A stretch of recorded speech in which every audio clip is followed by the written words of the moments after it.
This is how to send money on Revolut to another country. First thing you want to do is go ahead and head on over to the App Store.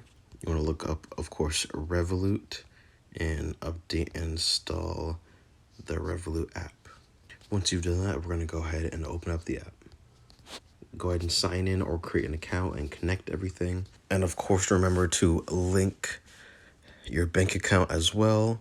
Since I'm recording my screen, some information on here will be restricted from you seeing, but I'll do my best to work around that. So first thing I want to do is go in the bottom here to where it says payments. And here we're going to go on the top right to that plus sign. You're going to see a few options here, but we're going to go to where it says send international. Find the best way to transfer abroad. Once you press that, you're going to see a bunch of available countries and regions. If you don't feel like scrolling, we're going to go and search here and look up what we'd like to send to.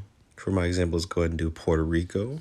Now, once you press on that, it's going to ask you how much money you'd like to spend or transfer. Go ahead and enter the amount. You'll see how much it'll transfer to in currency. Once you have successfully done that, confirm it, and you would have successfully sent money to another country using Revolut.